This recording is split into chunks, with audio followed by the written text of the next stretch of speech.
আসসালামু আলাইকুম। আচ্ছা ভাবুন তো, একটা পুকুর খুব বেশি বড় না, খরচও খুব বেশি না, কিন্তু ৪ থেকে ৫ মাস পরেই সেই পুকুর থেকে আপনি তুললেন কয়েক মণ মাছ আর বাজারে বিক্রি করলেন একটা প্রিমিয়াম দামে। সুপ্রিয় বন্ধুরা, শুনতে অবাক লাগছে? আসলে এটা অবাক লাগার কিছু না, এটি আসলে বাস্তব। আজ আমি বলবো দেশি শিং মাছ চাষের এমন কিছু কৌশল যেগুলো জানলে আপনার লাভ দ্বিগুণ হতে পারে। দেশি শিং শুধু একটা মাছ না, এ মাছের ঝুঁকি কম, টিকে থাকার ক্ষমতা বেশি এমন একটি প্রজাতি।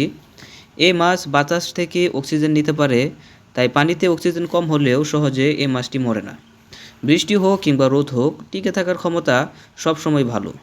আর বাজার দর, দেশি শিং মানেই দেশি স্বাদ, রোগীর খাবার, পুষ্টিকর, তাই দাম সবসময় ভালো থাকে। সুপ্রিয় বন্ধুরা, পুকুর প্রস্তুতির কিছু গোপন কৌশল রয়েছে। অনেকেই শুধু চুন দিয়ে পুকুর প্রস্তুত করে, কিন্তু আমি বলবো একটু ভিন্নভাবে করুন। প্রথমে পুকুর আপনারা ভালোভাবে শুকিয়ে নিন। প্রতি শতাংশে ১ কেজি হারে চুন প্রয়োগ করুন। এর ৩ দিন পর জৈব সার, গোবর ৫ থেকে ৭ কেজি হারে ছিটিয়ে দিন। এর ৫ দিন পর এই পুকুরটা আপনি পানি দিয়ে ভর্তি করে নেবেন, কারণ এতে পুকুরে প্রাকৃতিক খাবার তৈরি হবে, যা শুরুতেই পোনার জন্য খুবই উপযোগী।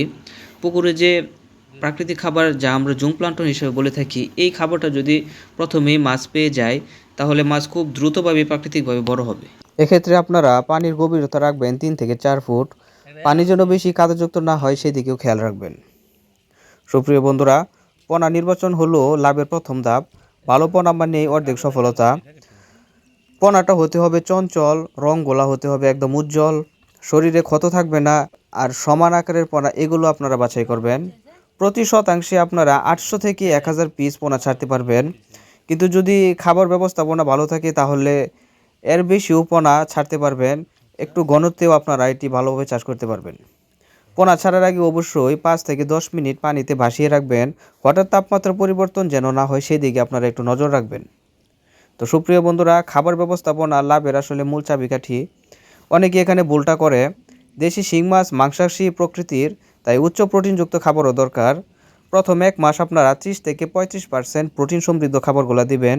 ২ থেকে ৩ মাস ২৫ থেকে ৩০% প্রোটিন সমৃদ্ধ খাবার দিবেন। আর শেষ পর্যায়ে ২০ থেকে ২৫% প্রোটিন সমৃদ্ধ খাবার দিলেও চলবে।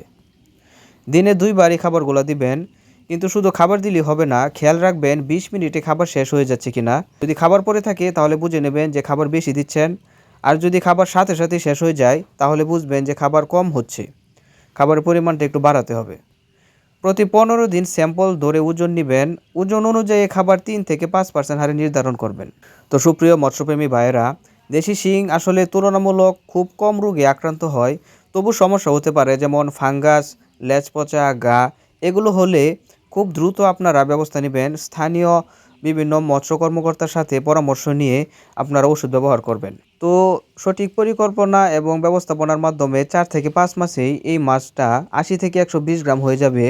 প্রতি শতাংশে আপনারা ৬০ থেকে ৮০ কেজি মাছ এই উৎপাদন করতে পারবেন।